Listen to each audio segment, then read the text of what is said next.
flex. The live is more than the six. Fit the runner, boy, you nigga, no question. You will run a motherfucker high stepping. Hey, you never had a big enough weapon. Motherfucker never learned your lesson. I'm a 88 pack nigga. I'm a 88 pack nigga. I mean, day walker, drink blood, fangs out, full moon, motherfucker change like a hoe, nigga. I'm just a nigga from the hood trying to stack a little cheddar for the money.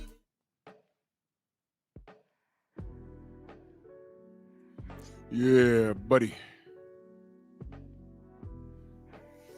Yeah, buddy.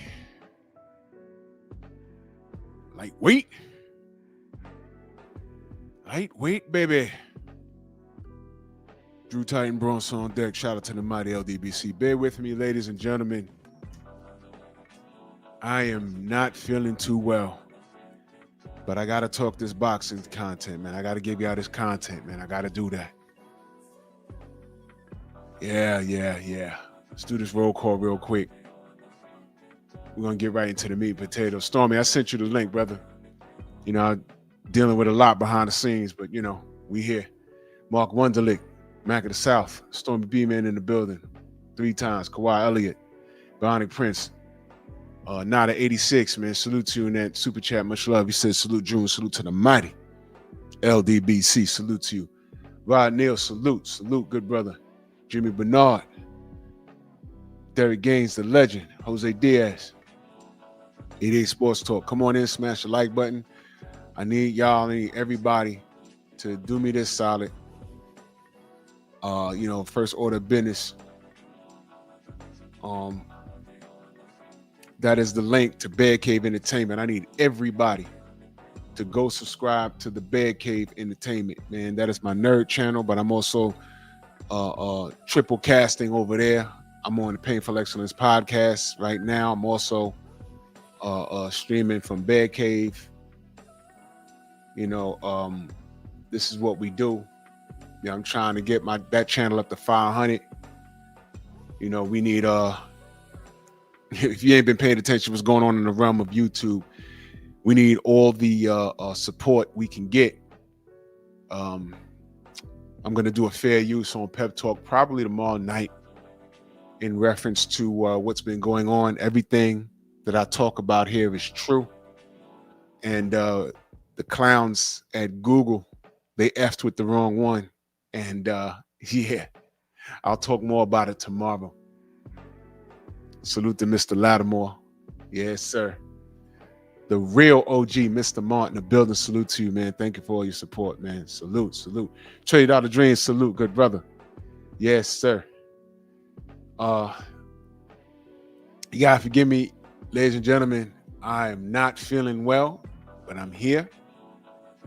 And let's talk some boxing. Let's just get straight to it, man. Dirt Gang Boss, salute. If I miss you in the chat, know that I love you. Let me pull this up real quick. All right. Now, let's get to it, man. Okay. Now, look. Fabio Wardley. Is he next up? Let's talk about what we like. And I'm not going to say what we don't like. Let's talk about what we like and give an honest assessment on what we see.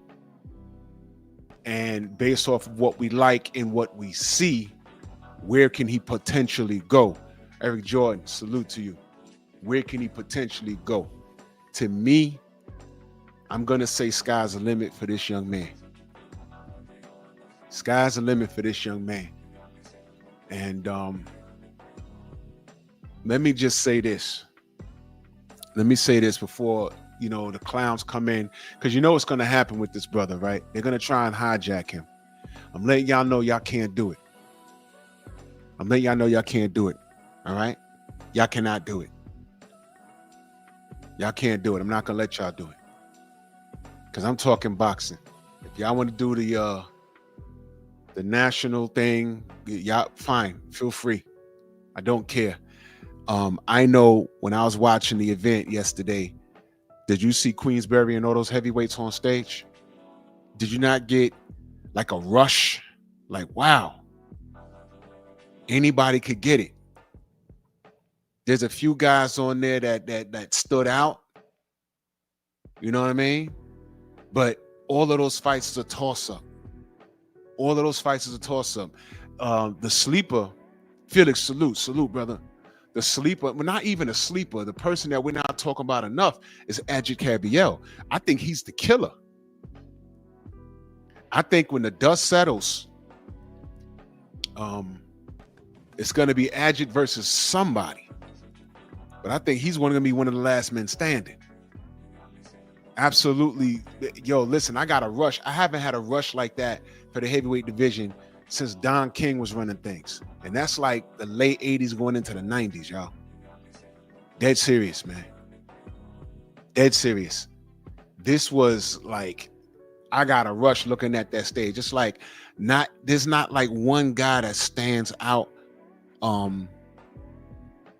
It's like all of those fights, either 50-50, 60-40. It's like, oh my goodness. And Jarrell Miller was in attendance. And y'all remember that was supposed to be his dance partner. I'm gonna remind y'all, Tone, what up? I'm gonna remind y'all. I don't know what was the story behind Jarrell Miller not making the date for Fabio Wardley. I don't remember.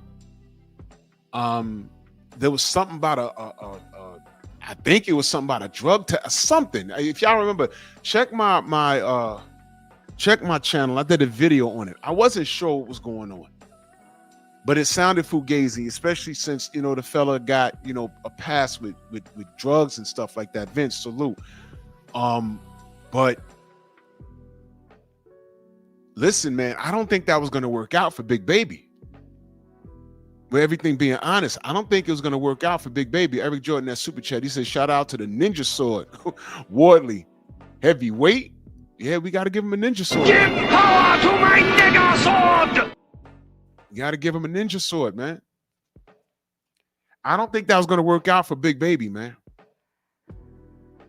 I don't think that was going to work out. Let me tell you what I appreciate about Fabio Wardley. Fabio Wardley didn't come from the womb like a lot of these guys, like a lot of these stories you hear, wanting to be a boxer. Oh, since I was 5 years old, I was in the gym. No, that's not his story. I think the fella played soccer, something like that. Young Abel, salute. Yo, man, you leave Junior alone before he come in the chat and start cooking you again. Man, leave that brother alone. Oh man, if y'all missed it, man, Junior cooked Abel, and oh man, it was funny, man. Y'all brothers is funny. Y'all need a show. Y'all need a podcast, a Junior and Abel podcast. I'll be funny. Jesus Christ, I'll be funny as hell, man. Anyway, Fabio doesn't have that story, man. He picked this up late, and he just found out he liked it, and it turns out he's pretty damn good, isn't he? It turns out he's pretty damn good. Sometimes what I'm saying is, sometimes those will be the best guys. How many of y'all understand or knew that Michael Jordan wanted to play baseball when he was growing up? You want to play basketball? He got cut from his team. Michael Jordan got cut. I think he was in high school and got cut. He got cut. And now he's one of the GOATs, if not the GOAT. I mean, go figure that. Sometimes it's the people you least expect it. And Fabio's one of those dudes. Now, I'm going to go ahead and say this. We had a dude like that who's still active named Deontay Wilder, our brother. He ain't come out the womb talking about, hey, I want to box. Nah, he said, yo, my daughter's sick. You know what? It's the only thing I know how to do that'll get these bills paid. And he was so damn good that the industry had to do what they did to him. You understand? So, you know, this is one of those things, you know, luckily for Fabio, I don't think, now it's boxing and he's not white. But I don't think that he'll have to worry about what Deontay had to worry about because he's on that side of the pond. You understand what I'm saying? So, I mean, look, man, you might be looking at a gem right here. You might be looking at a gem, and we saw it from what he displayed last night. Now, I'm going to give you my opinion, all right? Eric Jordan back in that super chat, he said Miguel is 100 mad that Fury of the Ninja Sword couldn't be stopped. Damn, man, you unloading the whole magazine. But we got smoke from Miguel, though. You just wait till I get the pep talk. Miguel! Said he was 100 mad.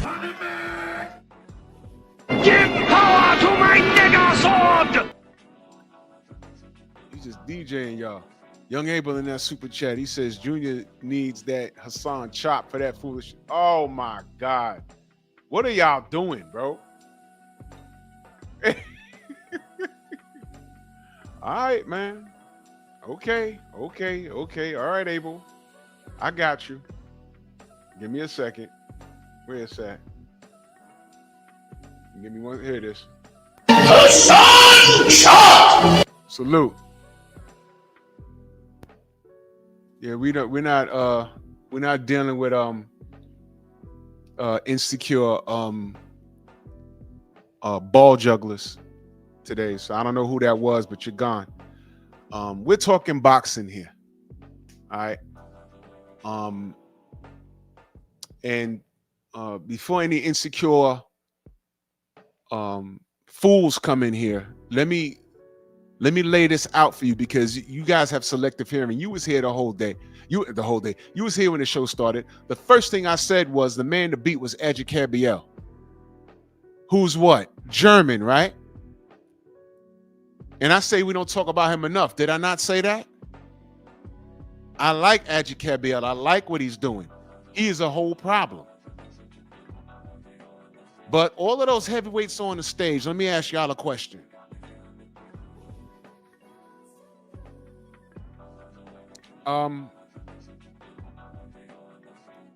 Was Edgy not the only white guy there? Wait a minute. And I said that he's the biggest problem on the stage. And all of them are fighting for the right to fight the Ukrainian. So while I'm talking boxing, what are you talking about? And guess what? There was no American on that stage. The only American that I mentioned in the heavyweight division that was there is a drug cheat. So are you listening? Yeah, you're listening. You're just trying to detract. Enjoy the show. Your rump wrangler. Anyway, here's the what I noticed about Fabio Wardley in his last 3 fights, man. First of all, let me go what I noticed. He can get touched. He can get touched. I see him working on his defense. He gets into this Philly shell, and he does move, and I know he's working on it, but he gets touched. Last night he was getting touched, but in his defense, Joseph Parker is a crafty veteran. Let's not take this away from Joseph. You need to understand, I think that Fabio was not the favorite. I think Joseph Parker was the favorite. If I remember correctly, I think it was only 18% of people thought that Fabio was going to win. Everybody else said Joseph Parker was going to win. And I'm going to tell you something. He won some rounds. But you know what was happening? He was getting broken down. Now, Fabio Wardley, he wears his fatigue on his face. He does. But you know what, though? This guy's not going to give up, man. He's going to be in your chest. He's going to be in your chest. Negative 650? Minus 650?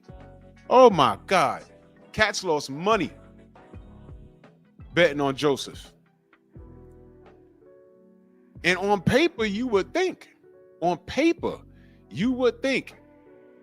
that he'd be ready to rock and roll. You would think. But geez Louise, man, this dude, Fabio, man, this guy's a problem, man. Let me take you back a fight ago when he fought Huni. You saw in that fight, BVO, salute. You saw in that fight that this guy could be outboxed. JC, so yo, do me a favor, y'all. Go subscribe to our brother JC Storyteller. This brother got some stories, bro. Y'all go subscribe. I'm telling you right now. He got some ish for y'all. Real spill. Salute my brother JC. Huni was outboxing him. Had him backpedaling is disrespectful. Put him on the back foot. That's more like it. Huni showed that you can outbox this guy. You know what else was shown in that fight? One punch could change the world because he tapped him in that last round and Huni could not beat that count. I said, oof. Oh. And I'm gonna tell you something. That wasn't a mistake. He planned that right hand. He was just looking for a spot to throw it. And he threw it. And man, Joe, what up? Man, he threw it and it landed. And I said, oh my God. Whoa, he ain't gonna beat the count. And what did Frank Warren say after that fight? It was Wilder-esque. You know what he was trying to say? Fabio might not be the most polished boxer. He might not have the highest of ring IQ, but he has the heart of a champion, and he does have an equalizer. I get it. I get what he was trying to say. I understand.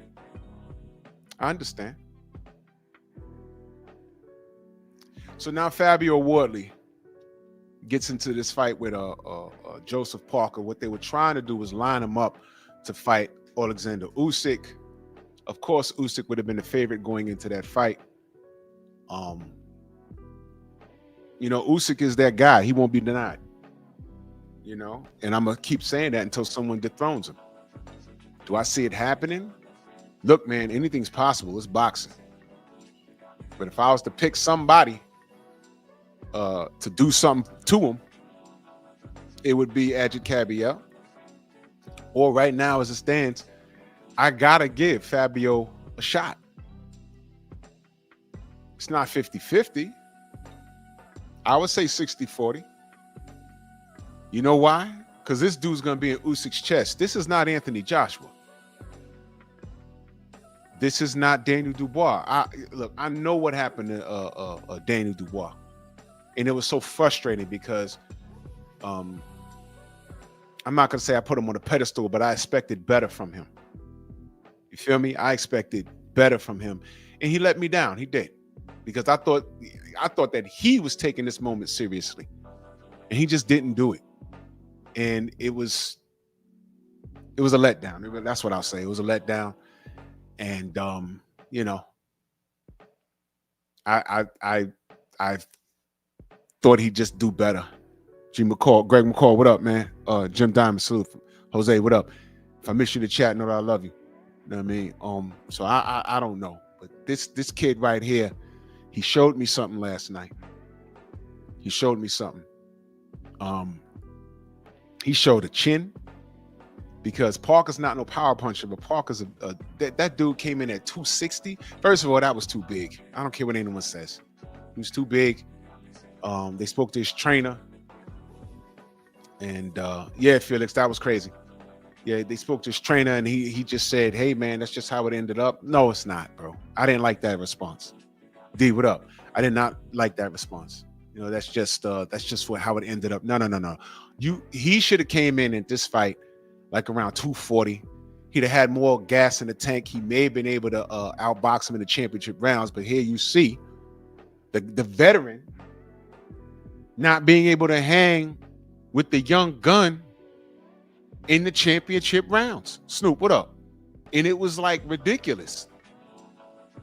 Do y'all understand that other than Fabio forcing the issue on Parker, his gas tank betrayed him? But here's the thing, Fabio was just as tired. And that's where the heart came in. And when he had him in trouble, he didn't take his foot off the gas. Now, let's talk about the stoppage. All right. I did a video, right? I was in my bedroom doing that damn video. I didn't even go to my desktop. Like I said, I'm dealing with some things right now, but I'm okay. I just did it from my phone, right? Del Riv, salute, right? And I said, was it premature? And I was very clear. I said for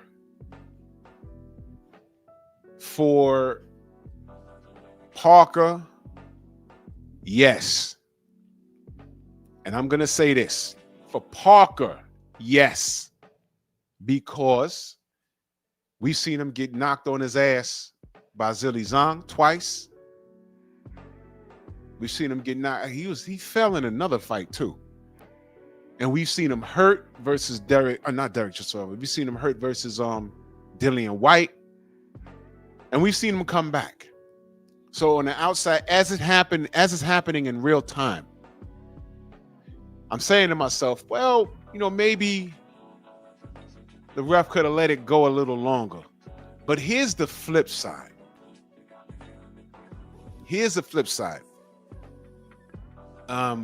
And shout out to Junior the Truth, because he said it this morning. The flip side is, if Joseph Parker's talking crazy in the next 2 years, it's going to be hard to determine which fight that did him, other than the last fight he had where he was in serious trouble. And this kid was not letting off. He didn't take his foot off the gas. He had him in trouble at the end of the previous round, and he pretty much picked up where he left off in the round where he ended things. Now, Parker, I want y'all, this is something I had to go back and do after I did my video. I want y'all to count the unanswered punches. That's something that referees are trained to look at. There was like about 10 unanswered punches, and then Parker tried to counter and throw 2. Didn't really do anything, and then it was back to business, and the ref just felt for his safety, War Report, salute, for his safety, he felt the need to stop the fight before things got out of hand. That's how he can articulate it. Now, some people might not agree, but I'm saying I understand both ends. You're looking out for the safety of the fighter. And I see my brother War Report says they padded Wardley's knockout record. I mean, you could say that. I could say that if they let it go, could it be that Parker could have had a comeback, a second win, or it had gotten worse for him? We don't know.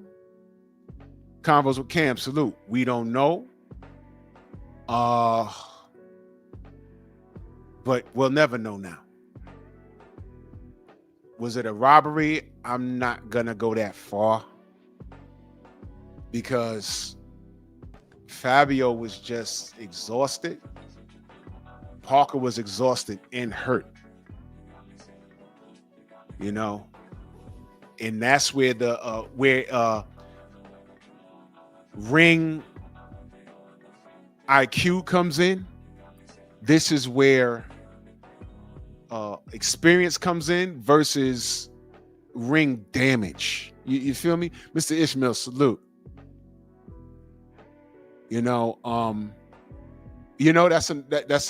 That's something else. I neglected to talk about. War Report. Standing 8 count. I'd have took that. Now, let me put the spotlight on Parker for a second. Why didn't he just take a strategic knee? I mean, what happened to that? I mean, sometimes these guys, they have to save themselves from themselves. What happened to the knee? Take a knee, bro. Get him off you for a second. It's a knockdown, but you get your marbles back. What happened to clinching? We was talking about that in Junior's chat earlier this morning. And then I thought about it. Mansa Musa, salute. Then I thought about it. I don't recall, and y'all educate me if I'm off on this. I don't recall Joseph Parker ever clinching, even when he's been in trouble. How does this man not know how to clinch? What is that? I mean, there's certain things that when the dust settled and after I did the video, because that normally happens. If a fight just happens, I just put out my thoughts when it's fresh, and then a lot of times, you know, I'll second think something like, well, you know, when I let it marinate and I rewatch it or whatever. I don't recall Joseph Parker being in trouble. I've seen him in trouble several times, but I don't recall a clinch. He always tries to fight his way out of a tough spot, and you know, you can get hurt like that. You can get hurt like that, you know? So, you know, I mean, so a lot of this has something to do with the choice that he made. So a lot of it has something to do with the choices that he made, you know? He could have took a knee. He you know, he could have tried to clinch.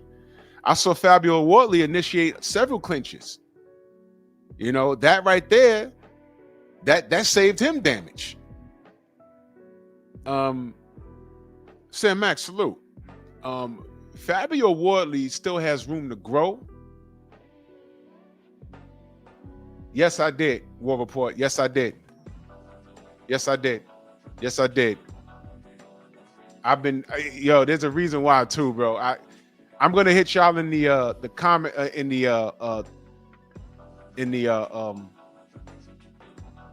why am I having a brain fart, y'all? There's a reason why.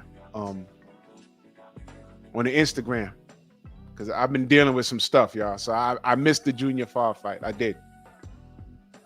But I saw this one. Fabio Wardley, I want y'all to understand,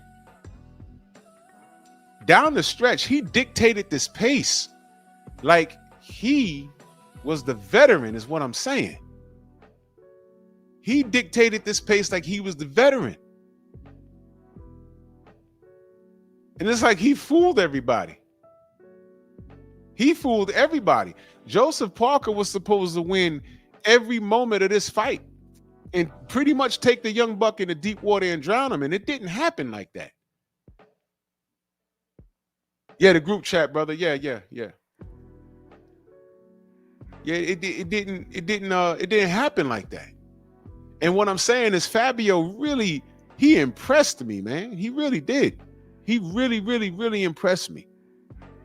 He really impressed me, man. But what's impressive the most to me, this fella got grit, man. This fella got grit. And that grit, what I want y'all to understand is many times that grit could be the deciding factor. That grit could be the deciding factor in a fight. And I think we saw that. I think we saw that last night. I think we saw that. Now, I don't know everything. But on the outside looking in, and you know, you're only as good as your last fight. This was a really, really, really, really good fight that he had. But if I was to pick a fighter out of all of those guys standing on that stage, I think the X factor that he has is his grit, man. This kid is tough. This kid is tough. And I mentioned Jarrell Miller. Look, man, I think he may have been sitting there like, well, shit, it wouldn't have worked out if I fought this guy. So when I ask, is Fabio next up? It's a real question, man. This might be it right here. This guy right here. All of the guys have been boxing since they were 5 years old and shit. They might not be able to light a candlestick to this guy. It might be that. Brother War Report says if he's fighting Usyk, he's putting money on Wardley. You know what? I ain't even mad at you, bro. That's not even a crazy bet right there. It's not. It's really not. It's really not. It's not unbelievable. It's really not. Because all of those guys on the stage, I mean, think back, if y'all saw it, think back when, and you know what? You got to tip your hat to Queensberry. They got the heavyweight division on lock. And you saw the big boys on the stage, all right? Tyson Fury was in attendance, you know, mother F him. You already know how I feel about him. They mentioned AJ, you know, it's over. You know, I'm not sold on him. You know, the guys that, you know, really got our channels the boost that we was out here promoting and arguing over, they pretty much got one foot out the door right now. That's just what it is. You know, so this gentleman is, you know, he's part of this new breed. Unfortunately, I have trust issues with Daniel Dubois, and I hate to say it, but I'm just being honest. I have trust issues with that. You know, you got Ajit Cabiel there, like I said, he's and that's crazy what he's doing, right? But this guy right here, you see, the thing with Ajit Cabiel, he's already polished, and we know what we're getting with him. The thing with Fabio is, and this might be, you know, it might be far-fetched. I might not agree, and that's okay. I don't think we've seen the best of him. You understand? I don't think we've seen the best of him. I don't think so.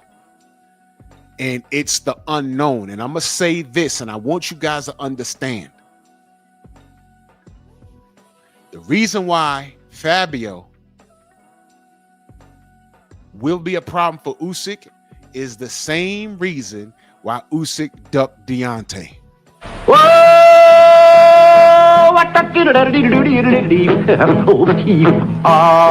What? You heard me correctly. You heard me correctly. Don't make me revisit it. Usyk ducked Deontay, but he was in a position where he didn't have to fight him, and nobody would have held him accountable. Nobody would hold him accountable, but he said it. He ducked Deontay. That happened. And the reason why he ducked Deontay was because stylistically, this wasn't AJ, where he was getting a straight up robotic guy that was pretty much a punching bag. This wasn't Tyson Fury, which was the same thing. Not on drugs. He's just a 6'9" punching bag, and he can't bust a grape. Deontay is tall. He's awkward, and that right hand could come from anywhere. Whether it's straight down the pike or clubbing, it could hurt him. That's why he didn't fight Deontay. Now here's the problem. He faces those same attributes. Well, similar, not the same, but similar with Wardley. Similar, not the same, similar. Similar. David Scott, salute. Todd Swindle, salute.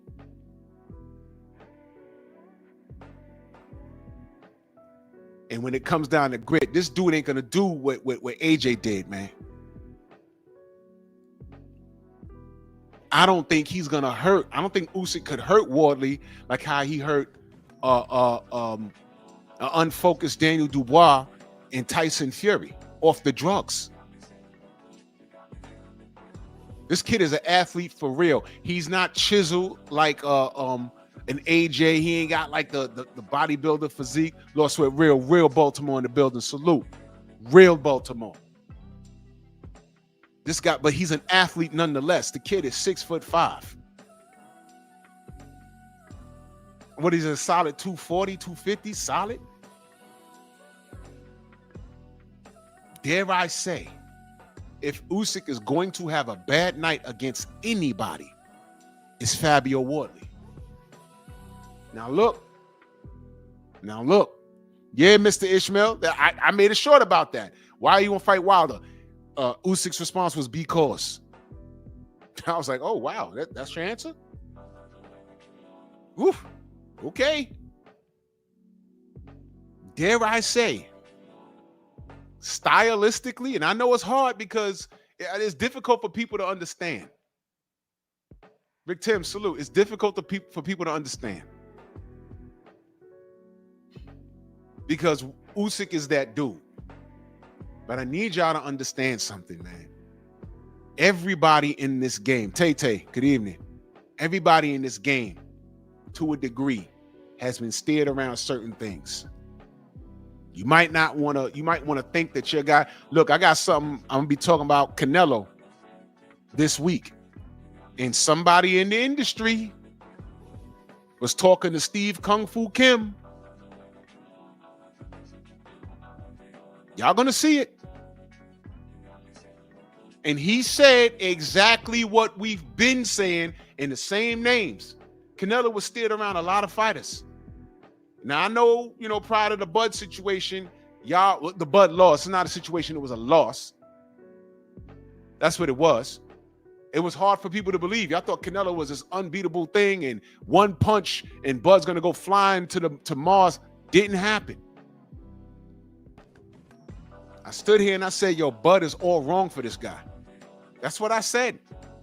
And look, the disclaimer is it's boxing. He could go in there and land something and Bud go flying. That could happen, but I don't think he's wrong for him. And that's what happened. Y'all gonna see it. Usyk is beatable. And who said that? Let me scroll up. World Report, he said Usyk has issues with dogs. Chisora, bro. Chisora was his first fight at heavyweight, I think, right? That wasn't a gimme fight. Yeah. King G, what up, brother? Salute. Boxologist in the building.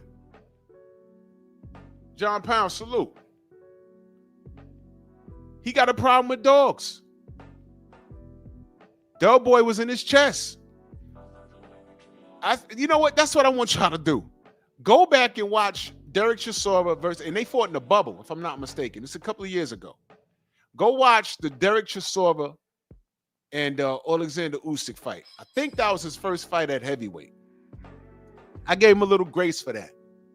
But Derek was in his chest. Yeah, and that's another thing, Mac in the South. He don't like body shots.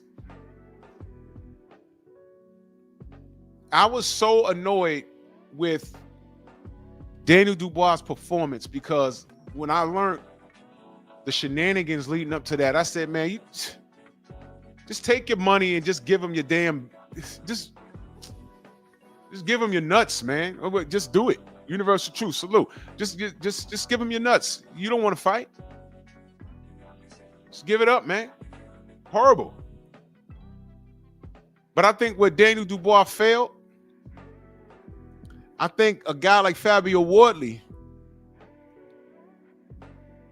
will do things in that ring with Usyk, and where he lacks in skill set, he'll make up for it in grit. Usyk don't like it to the body. And Usyk can fight off the back foot, but he don't look good doing it. He'll lose rounds. And what happens if he can't hurt Fabio? And Usyk don't look good late in championship rounds either. He can gas out too.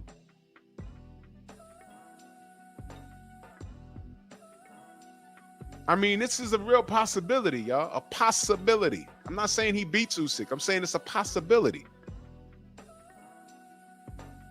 This young man might be up next, man. I mean, this is listen, man. Sensei always tells y'all, watch boxing, man. Watch boxing. When I saw that stage, I ain't gotta like Frank Warren. When I saw that stage, though, I was like, bro, this is what I'm talking about. And if this man's saying he gonna give us the fights, this is what all these guys need to be mixing it up. This is what I'm talking about, man. That's all I want, man. That's all I want. I could have been top ranked doing that. I don't care. Give me what I want as a supporter of the sport, man. What's the problem?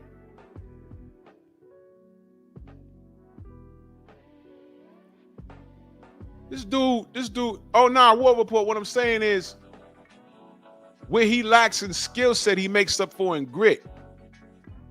All father, salute. He makes up for in grit. And Parker was touching him, but to Parker's defense, Parker's a crafty veteran. And Hooney was touching him. He was touching him. And he pulled that out. He pulled the hat trick with the right hand. So what I'm saying is I'm actually crediting the fella. You know what I'm saying? He finds a way to win, man. That's all you can ask for. This dude finds a way to win. And he can't, you can't deny this fella, man. At this point, you know what I'm saying? To say anything reckless about Fabio Wardley, that's just hate. You feel me? This dude, this might be it right here. We want the dogs. Now, Sugar Free Mars, salute to the Queen. Sugar Free Mars in the building, salute. Kawhi Elliott, salute. Now, if the UK is up to its shenanigans, because I see what they're doing. Now, I'm gonna say this. It's just what I see. Fabio Wardley's putting in the work. But there's a lot of stock getting put into Moses Atuma. Fabio Wardley's putting in the work, but there's a lot of stock in Moses Atuma. Moses Atuma looks like Steph Curry ate one of those giant mushrooms from Mario Brothers, and he just grows into a big dude. You know what I mean? But salute to Moses Atuma. They're putting a lot of stock in that young man. If I was to make a suggestion, let this thing happen organically. Don't feed us Moses Atuma if he's not ready. Don't put him in a way of anything where, you know, you could offset his shit.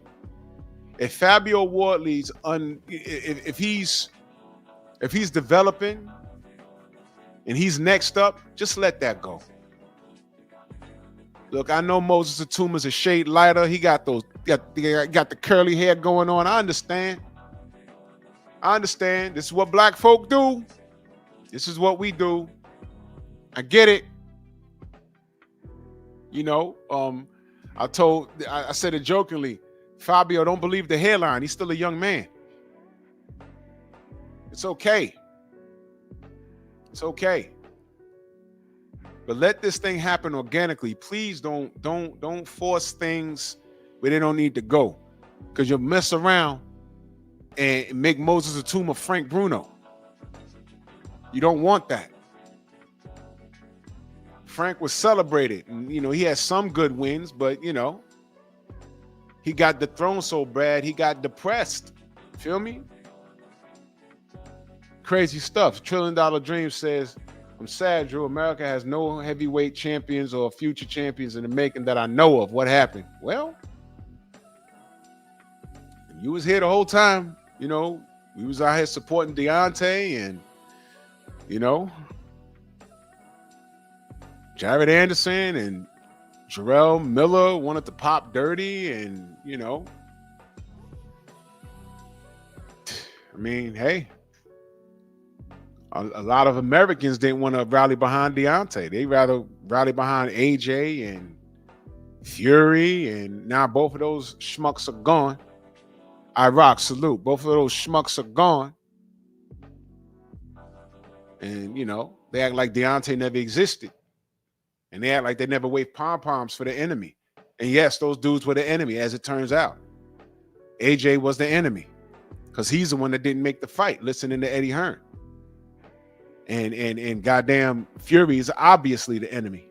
So, you know, we did this to ourselves. And I say we, not us in the chat, but, you know, the American audience. You know what I'm saying? World Report says the Atuma and Wardley have the same trainer. Ooh, did not know that. They have the same trainer. That's tricky. That right there is tricky. Yeah, but Frank Warren does have the he has a heavyweight division on lock. I ain't even gonna hold you. But I'm here for it, man. This is boxing. I'm here for it. I'm here for it. And I still think, okay, you know, here's the thing. Fabio's in a position where he's making a name for himself. You feel me? But I still say, Adji Cabiel, that guy's an animal, bro. Adji Cabiel is a goddamn animal. He's a damn animal. He's a damn animal. FBA Lawrence says, easy work for Usyk. Fabio leaves his hands down way too much. I mean, we could get into the tactics of it.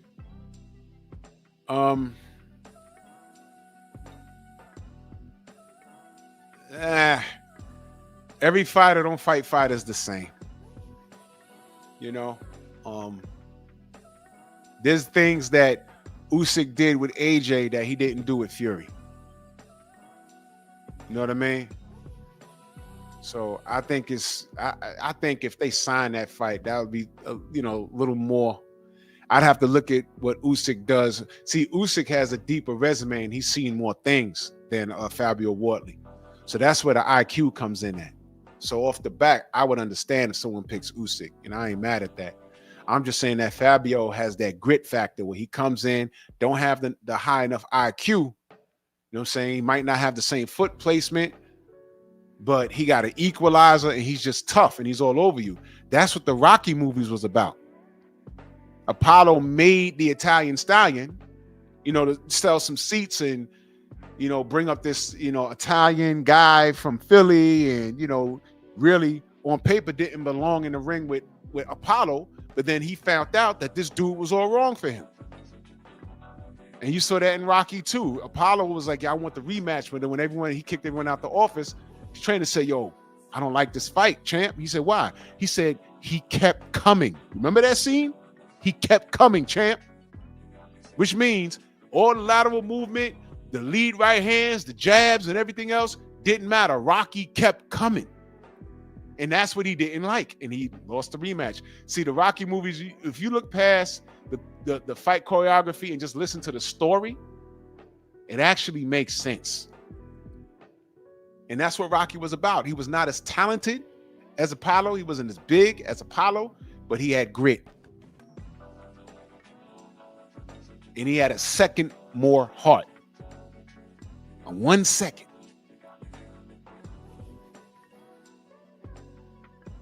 So that's why I wouldn't write Fabio Wardley off versus Usyk. And I know it sounds strange, but those things, how many times have they said that about Deontay? Oh, he's getting outboxed. He's getting outboxed. He loses rounds. And then bing, what happens? I'm going to tell you, on paper, he had no business beating King Kong Ortiz, not once, but twice. Because the first time he beat him, they said that they cheated for him. I said, no, that's the New York State Athletic Commission rules. Because we had not a death in the ring, but somebody, I think this Russian fella, he's like a vegetable now. And his family sued. So that's what that was. But you let Paulie Malignaggi tell it. New York cheated for him. So, you know, he said, I'll run it back. Even Evander Holyfield was like, yo, you ain't got to do that again. Why are you doing that again? He did it again. And guess what? He was losing rounds until he wasn't. He had no business losing to King Kong Ortiz twice. He had no business fighting him because that was Anthony Joshua's responsibility.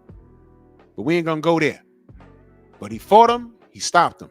He fought him again. Stopped him again. Now, who's the better boxer? King Kong Ortiz is the better boxer. Or is he? You see what I'm saying? Usyk is the better boxer.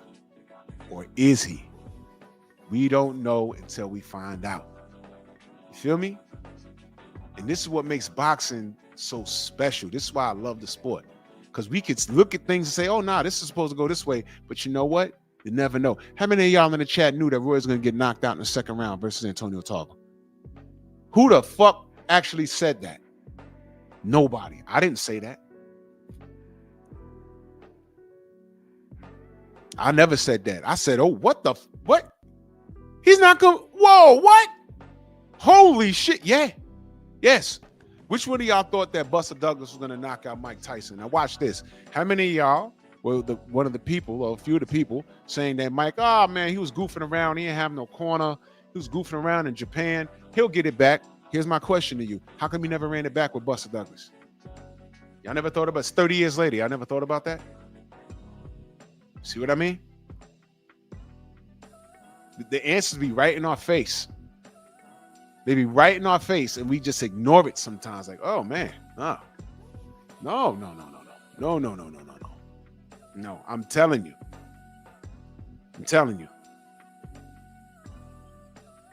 Boxing is a strange thing. Adjit Cabello versus Frankie Sanchez. Well, I was like, man, look, Frankie next up. I think he's younger than King Kong Ortiz, but he's a big, strong man. I met him face to face. He about 6'4". Hands up like boulders. I said, yeah, man, this guy, he got the tools, man. He's gonna be a problem. How do you say hold my beer in German? That's what Adjit Cabello did. He came in there and bodied him.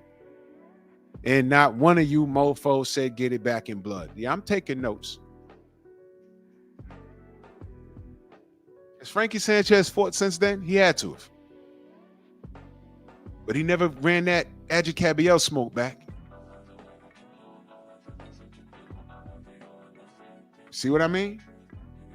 Boxing can be the unexpected. It could definitely be the unexpected. I'll tell you what I knew, though.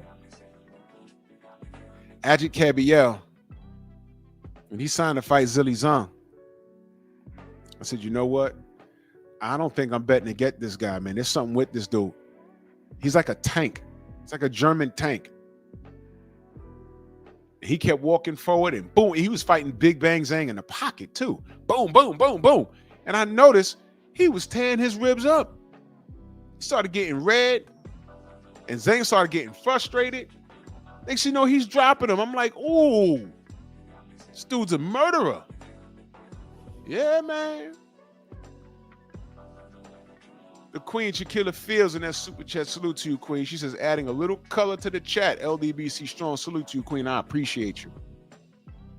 I appreciate you. Thank you so much.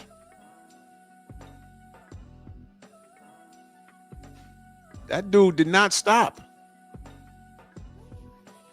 Didn't see that coming.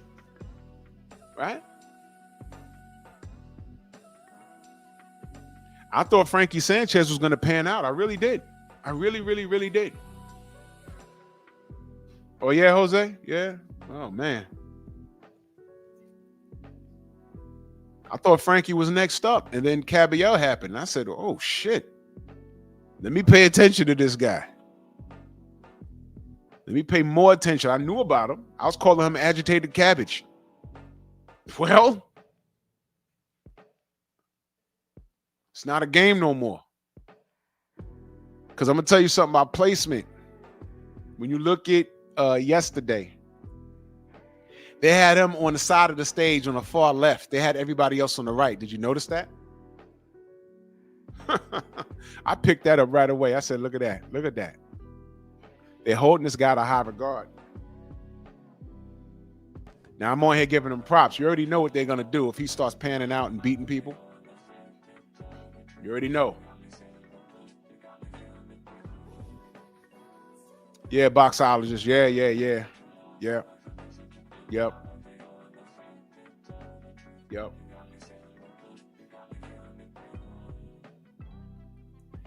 I would say the heavyweight division's in great hands.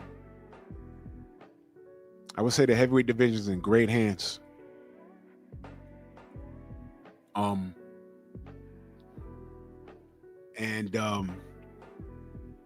just going to enjoy watching it. Dead serious. I'm gonna enjoy watching it because dig this here, man. Isaiah, salute. All of you that are saying that boxing is It's done. There's nothing going on in boxing. I'm gonna recommend y'all, after Tank Davis fights Jake Paul, regardless of what happens, I would recommend y'all to just when your guy retires, just leave with him. Just go ahead with him. And I'm not being funny saying that. I'm being serious. Just go ahead with him. Go ahead with him. Brother Box House just says, I want Wardley versus Atuma. I was just saying earlier, I didn't know. My brother War Report said that Atuma and Wardley got the same trainer. That's difficult. And you know what else?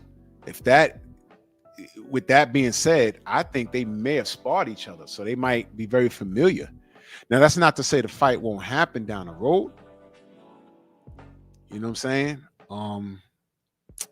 Man.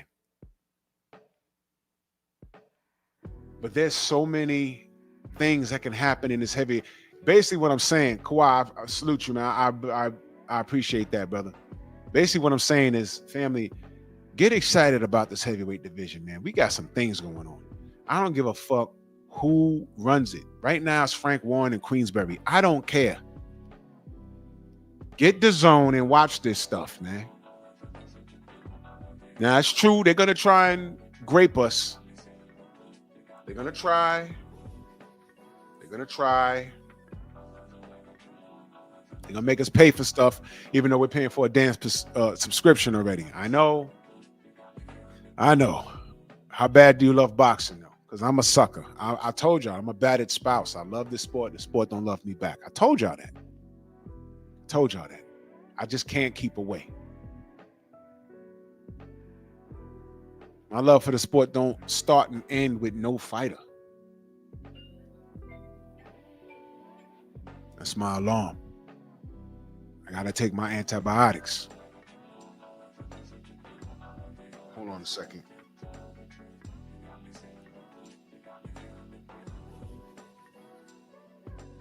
Hold up. Wait a minute. Give me 1 second, y'all.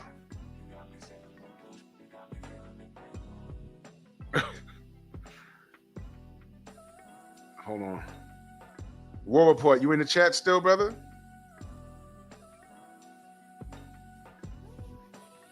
You still in the chat?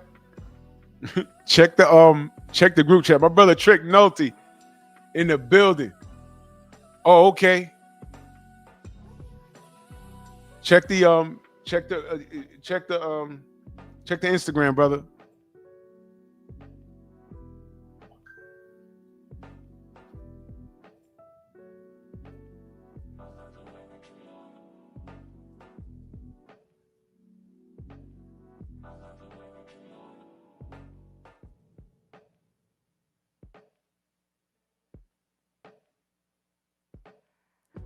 Yep.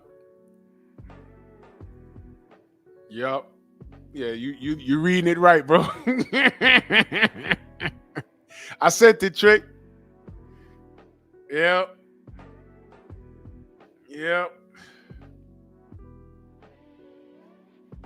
Yes, sir. I am not well right now.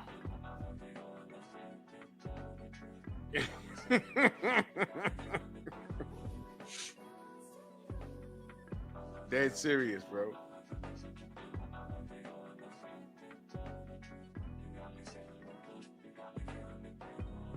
Yes, sir. Hold on. Damn. I'm sorry, y'all. Yeah, bro, that's what I'm dealing with. Delano, salute, brother. Salute.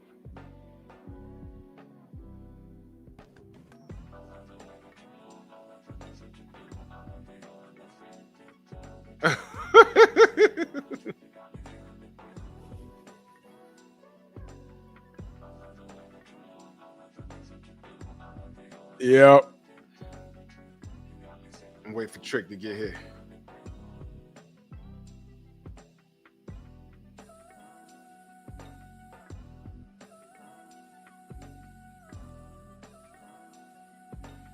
Yeah, man. So, Shamar, what up, brother? Yes, sir. Yes, sir. Judd, what up, bro? What up? Yeah, so I think that the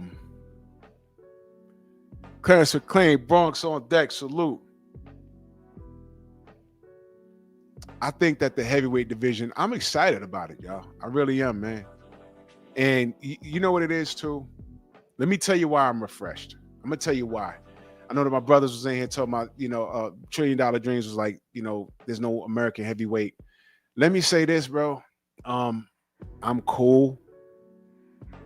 And I'm cool because I'm not attached to it like that at this point. You feel me? And I feel good about that. I feel good. Trick Nolte in the building. Salute, brother. Are you hear me? Loud and clear, good brother. Happy belated, by the way. I appreciate it. Appreciate everybody in the chat. I want to say something real quick. Hold on a second. I'm trying to hold on.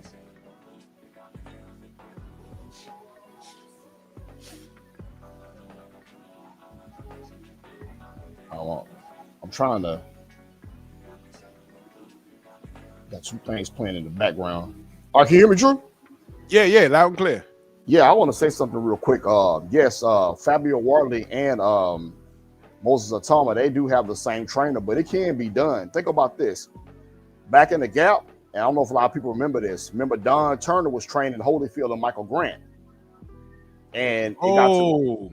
So my question is, which one of them guys is Michael Grant? Which one of them guys is Evander Holyfield? Because Don Turner said if Lennox Lewis, if Lennox Lewis and Holyfield fight, he's not trained in Holyfield. He's gonna train Michael Grant, and he trained Michael Grant for the fight. And Tommy Brooks trained Holyfield for the first Evander Holyfield and Lennox Lewis fight. So it can be done. It's just whatever the trainer want to do to make a decision on who he's gonna train. Oh, but I mean, which direction you go? If you let's say he says, all right, I'm gonna go with Fabio. That's what I'm saying. So which one? So put it this way: what I'm trying to say is, which one of them is Holyfield and which one of them is Lennox Lewis? That's what I'm trying to say. I mean, which one is Holyfield? Which one is Michael Grant? That's what I'm trying to say. Who got the most back? Yeah. So Don Turner was like, man, I'm training Michael Grant, and he trained him. Holyfield didn't get trained by Don Turner. He got trained by Tommy Brooks for that fight. Yeah. So, go ahead, though. I'm listening to you. Go ahead. Yeah, that'll be damn, that's something, bro. Yeah. Yeah, that's something, man. You gotta, as a trainer, you want to go with do you want to go with the winning formula? The guy that has the most talent, and are you worried about the other fighter saying, "Hey, man, what the fuck?" You know what I'm saying? You ain't got no faith in me, or is it just you just scoffing up the business? You know what I mean? Because somebody gonna get a shot first. It's coming, and the trainer gonna have to make a decision. And after that fight, I don't think Don Turner trained Holyfield ever again after that. Yeah, that's a tough spot as a trainer to be in, man. That's very tough. And sooner or later, the rumors going to start coming out. It's what I've been kind of told. Sooner or later, this rumors going to start coming out on who been getting their ass whooped in sparring when they spar. Yeah. It's coming. Yeah. It's coming, bro. It's coming. Yeah. So that's a tough pickle there, man. And yeah, the War Report is right. Yeah, they got the same trainer. But like I say, if Frank Warren get a call today or tomorrow, hey, I need one of these guys to fight Usyk. Just say next. Which one it's gonna be? Frank Warren gonna be put in a tough position too. You want to go with the fighter with the grit, like Wardley, or you want to go with the fighter Atama, who's got the style that everybody likes, going in there seek and destroy, but he's never been tested. He's never that right. There you go. He ain't been tested. We pretty much know what we got with Wardley when it comes down to being a dog. Right. And I said earlier, I don't think we still seen the best of him, We don't know that with a tumor right now. I'm not saying he don't have it. Right. I'm just saying we haven't seen it yet. You know what I mean? Yeah. It's just man, it's gonna be tough right there, man. Like I say, one thing about Wardley, like I say, he reminds me of that's how Monty Barrett should have been. He reminds me of Monty Barrett for some reason. I don't know, young Monty Barrett. Mm-hmm. But Monty Barrett was fighting on forum, man. He was, whooping people on forum and stuff like that. And I think once he lost, I'm not saying he wasn't the same fighter, but he was in there with some tough guys, though, But I like Fabio Wardley. I just, I listened to one guy was saying, well, he keeps his hands down. I mean, he gonna, that's the next fight coming up. I'm sure he's gonna get back into the gym and work on that, Because, Joseph Parker, I don't think he feared Joseph Parker's punching power. I think Parker did hurt him a couple of times in the fight. But just say if he got in there with somebody like, say if they threw him in there against Efe Ajagba or something. Or even Jarrell Miller, throw him in there, how would he react? Them guys can punch. Miller's not a killer, but, he do got some decent pop. But just throw him in there with a killer, which I don't think they're going to do. But, yeah, Delani, I can't 7'5", 7'7". Yeah, Wardley got some decent skills that can get away with this heavyweight. He was rolling a lot of Parker shots, which not being called out. Which, yeah, that's true. That was true. Yeah, he was rolling some of them shots. I agree. Yes, sir. Yeah. He's worked on his defense. Yeah, I'll give him that. You know what I'm saying? He has the basics down, but he's not defensively sound to the point where he doesn't get touched. Yeah. Now, some of that is, he just fought some guys that were able to find him. Some of it is, like Parker's a crafty veteran. You got to give him that. Yeah. I did not know anything about Hooney, but Hooney was actually winning that fight, and if he doesn't get knocked out, he wins on the card. Yeah, exactly. So I'm still trying to, still trying to figure this out with Fabio. Still trying to figure this out. But what makes him dangerous is his grit. It's more than just that equalizing right hand. Yeah, it's his grit, man. Like he's not gonna stop. He's not gonna stop. This is a dangerous man right here. 6'5", 250. Yeah, that's a big boy, man. Yeah, he's a big boy, man. He's big, man. He's big, and Usyk is 6'3", something like that. Yeah, 6'3", like 6'4", 20, something like that. Yeah, right, 6'3". What is Usyk gonna do if this guy keeps coming and all the tricks that he's doing is not working? Does he have enough power to keep him honest? Now, I know he hurt Tyson Fury, but Tyson Fury, to be honest, he don't have the best chin in the world. He don't. Now, recovery when he was on drugs, that's something different. You understand? He don't have the best chin in the world. Daniel Dubois just wasn't prepared. You know what I mean? He wasn't prepared. Everyone, please go watch the Derek Chisora fight in Usyk. Or Michael Hunter. The Michael Hunter fight. Listen. Speak on that. Michael Hunter, and that was at cruiserweight. Yep. But Michael Hunter almost won that, y'all. He almost won that. If you go, it's on YouTube. Yep. Michael Hunter, the bounty hunter, friend to the show. He fought Usyk at cruiserweight. He almost won it. Go watch that fight. He almost won it. I'm telling you, Usyk does have damage in that armor. You know what I'm saying? This guy could get got. And what I'm saying is there's a lot of data. As great as Usyk is, there's a lot of data on him. And I'm wondering if Fabio, does he have the dude?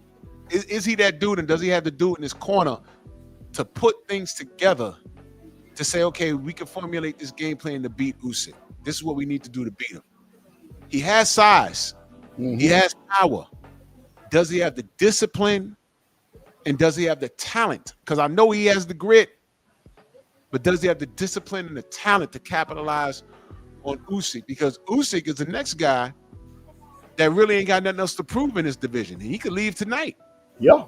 and no one will be mad at him. He could leave tonight, you know. But this is real stuff right here. Yeah.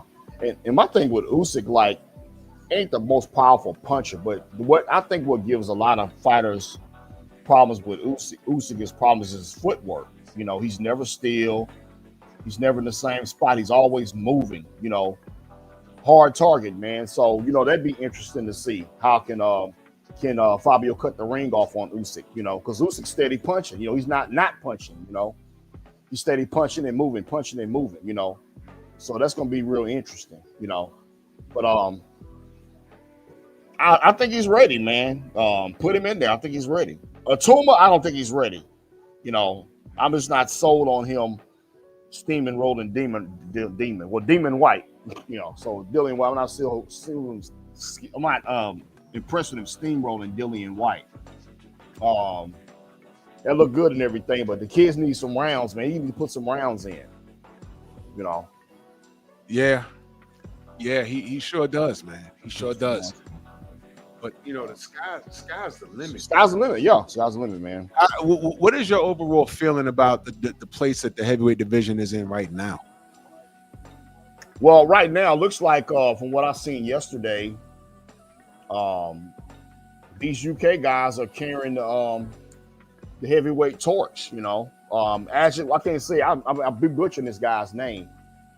You know, you think Martin Bacoli was going to still be up there, which he kind of is, but I mean, he shows no sign really of I don't know. I don't know if the guy wants to be a belly dancer or he want to be a fighter. You know, yeah, that's annoying. It's very annoying. Strange. It's annoying. Strange being a strange character, man. So, yes, the heavyweight division is good right now. Good place. You know, just put these fights together. You know, like I say, I mean, I'm being honest, man. Like, you know, even though them guys in the same camp, got the same trainer, at some point in time, man, the name's going to get called to fight Usyk, and they're going to have to make a decision, you know. It's either going to be Fabio Wardley or it's going to be it can't be both. You got to train one of them guys, you know, and one of the guys may not like it, you know. That's the bad thing right there, man. Both of them guys in the same camp. But like I say, I mean, you know, we're going to see, man, one way or the other. You know, don't do, like I say, throw one of them guys to the wolves. They always saying with Deontay Wilder washed up, well, throw Moses Atuma in there against Wilder. Throw Fabio Wardley in there. If he's washed up, throw him in there and let's see. Well, I mean, you know what I think about the guys.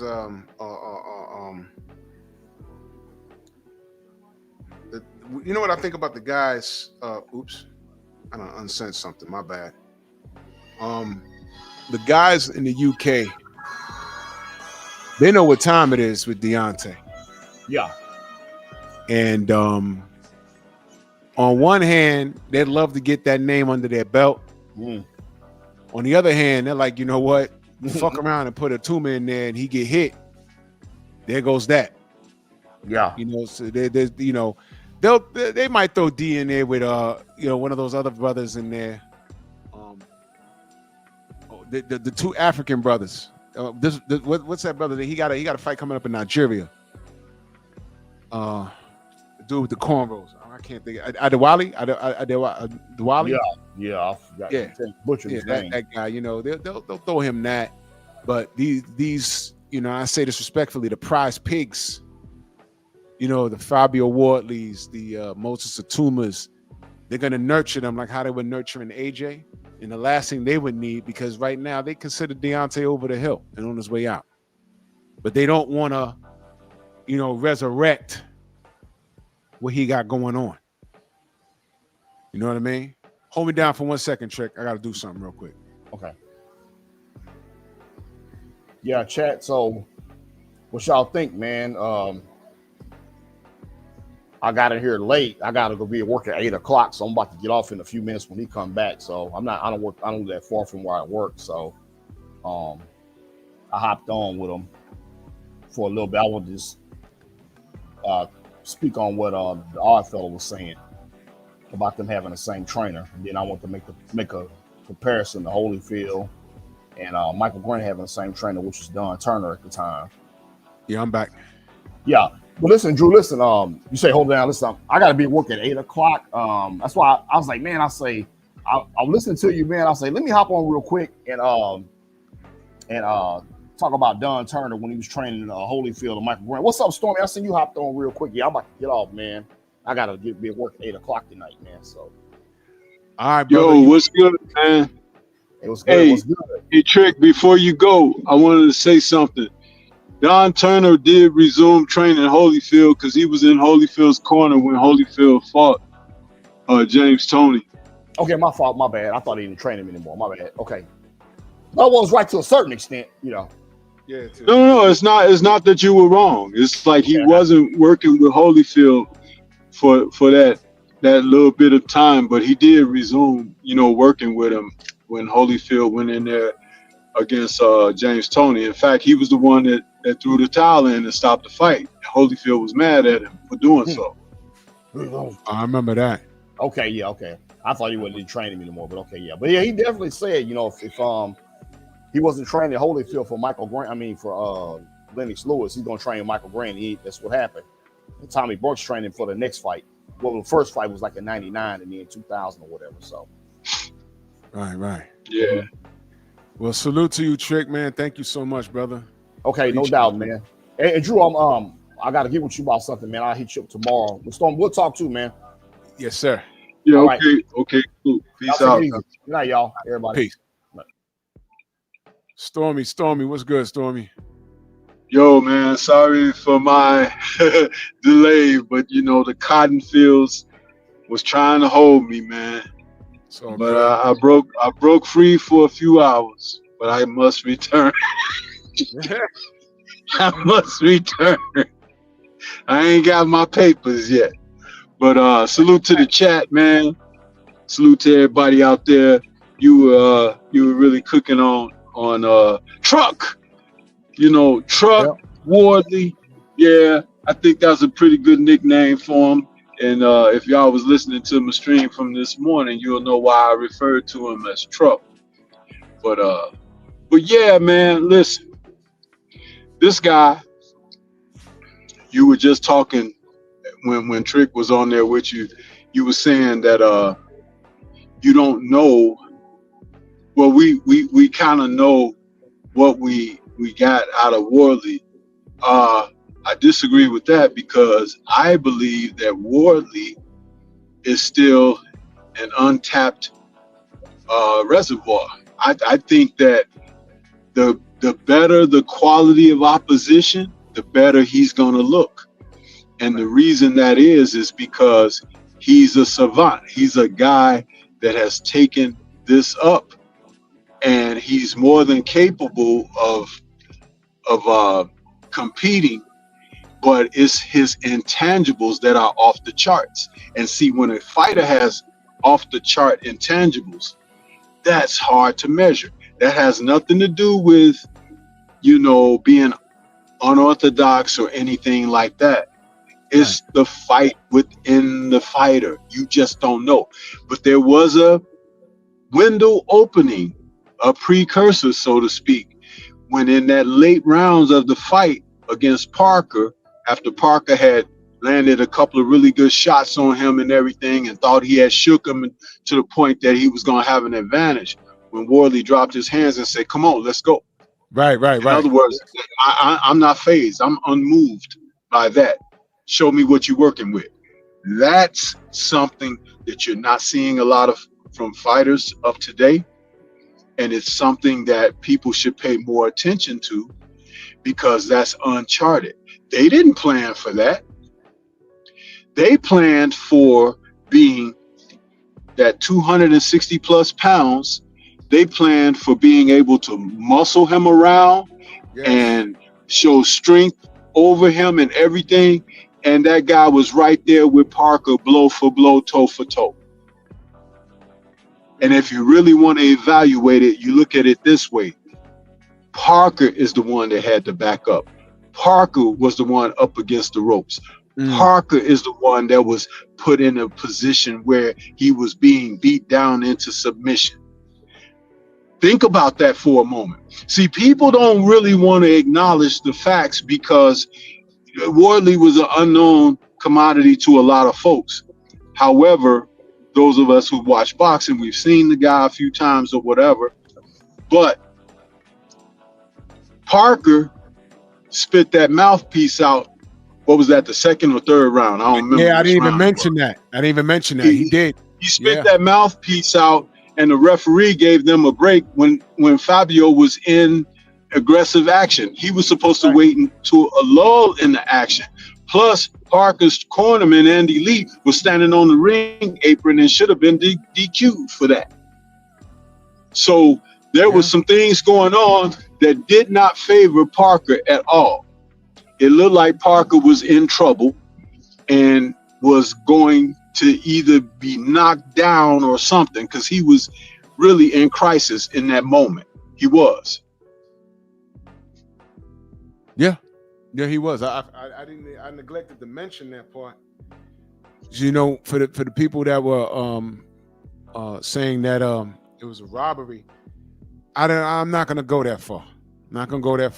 I dealt with it. You know, when I say deal with it, I mean like, oh my God, you know, he could have won it, because I didn't think Parker was gonna win the fight, bro. I didn't think he was gonna win the fight, and it came. Like I said, in the championship rounds, the champion looked more like Fabio, because he was forcing the issue, he was backing him up, and he knew the task. As fatigued as he was, he knew, and I didn't count it. But Stormy, when he got in trouble in the last round, there had to have been like 15 unanswered punches, right? Before he threw 2, and then he got back to business. Yeah. There was a lot of unanswered punches. And what people need to understand is that the referee has a job.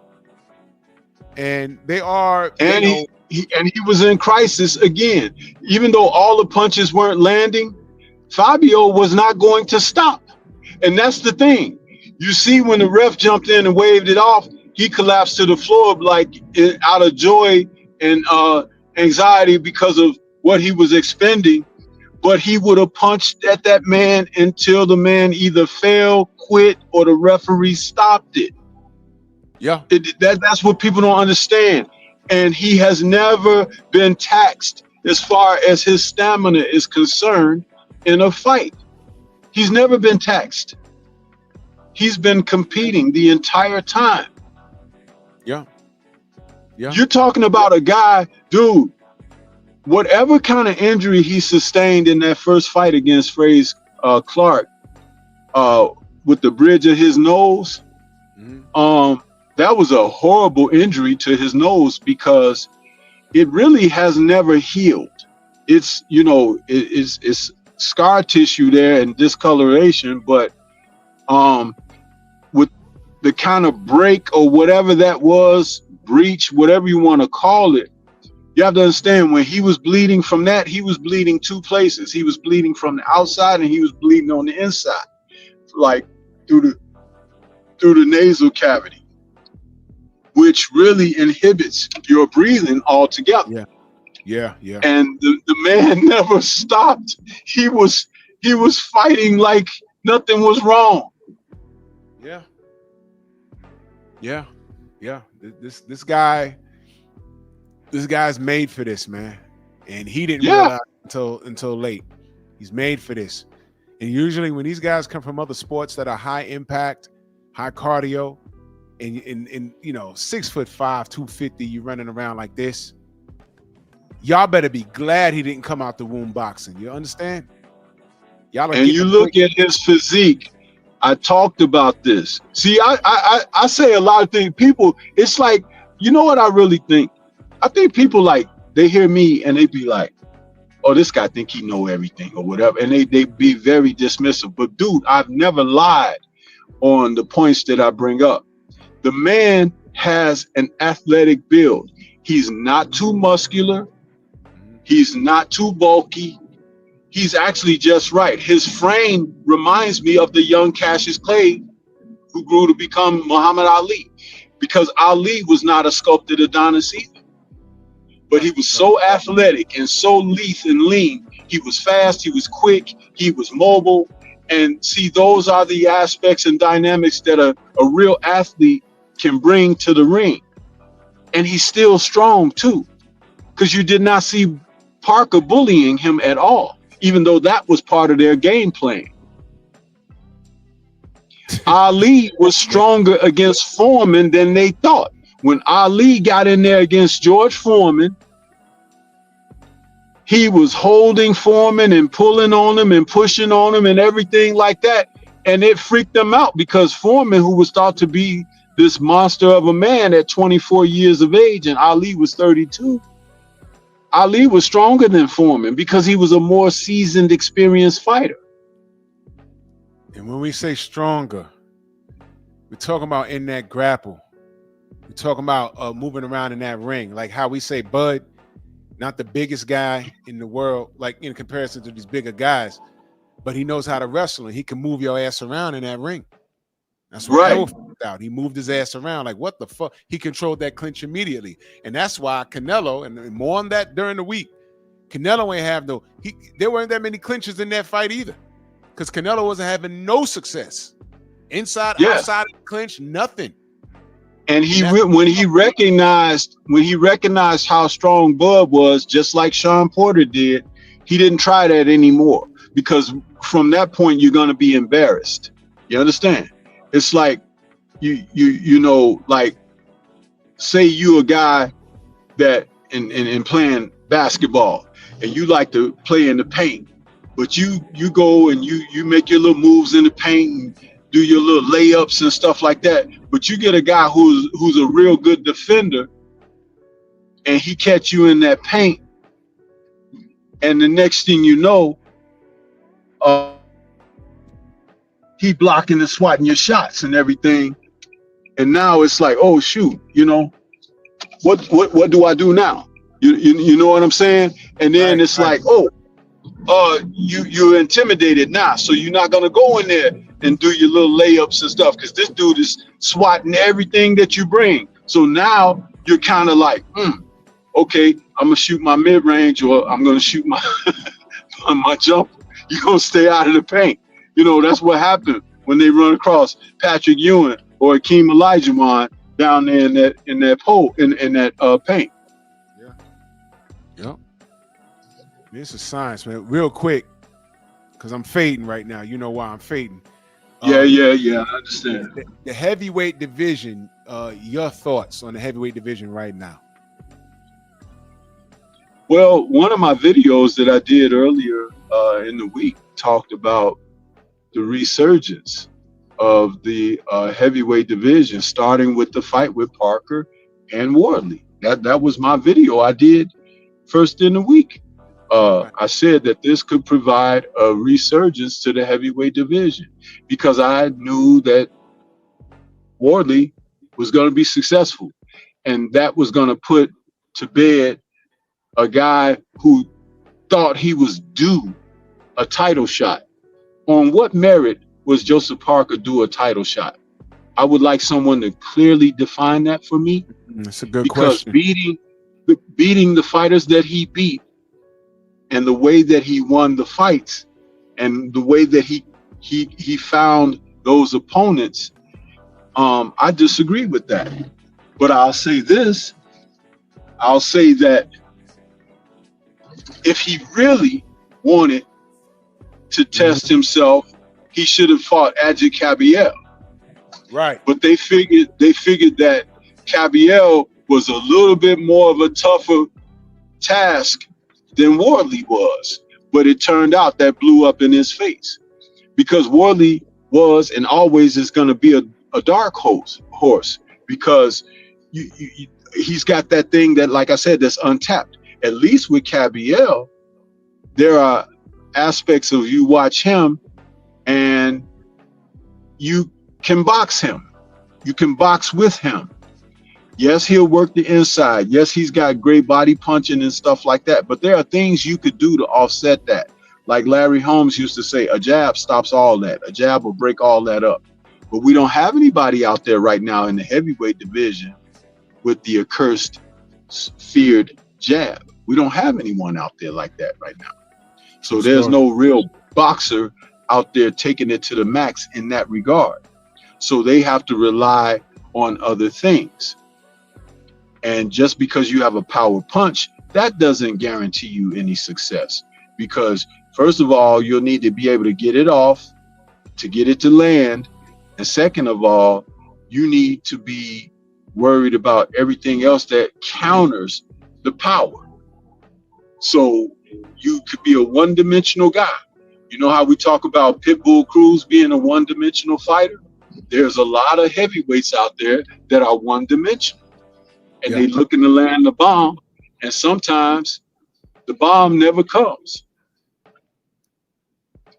Yeah. And when you talk about these heavily muscled guys, or these guys who are out of shape and overweight and fat, a guy like Fabio is going to best them because he's in shape and he's raring to go. And he's shown that he has a beard. He could take a shot.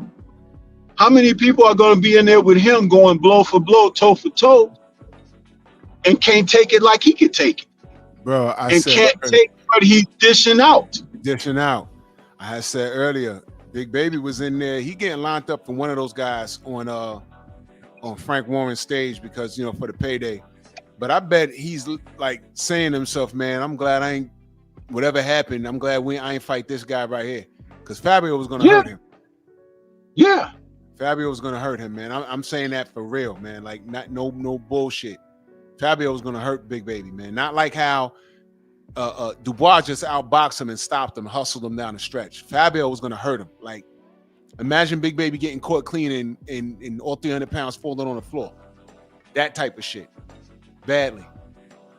And you know, when he goes to the canvas, you know he's not going to get up, right? No, not at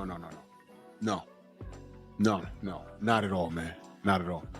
Well, yo, I got two things will send him to the canvas. Two things will send him to the canvas. Either somebody beating the crap out of him and they wear him down to the point where psychologically and mentally he caves in and goes to the canvas because he knows he can't win. Or he gets to a point in the fight where his conditioning and everything is tapped, and then that's it.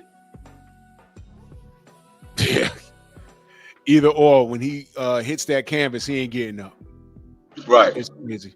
Well, yo, I gotta pack this up. I gotta go lay down. Yes, sir. Yeah, I understand, bro. I'm just sorry I was a little late, you know, but yeah. Nah, duty calls, man. I appreciate you, man. Yo, salute to y'all. Venmo, Zelle, Cash App, Super Chat. I might go live tomorrow. I might not. I'm not sure. I'm dealing with a lot of shit right now, y'all. But you know, we'll see. We'll see. But salute to everybody in the Venmo, the Zelle, the Cash App, the Super Chat. Much love and appreciation. Yo, man, Bronx on deck. Love y'all. Move! Why are you gay? Who says I'm gay? You are gay.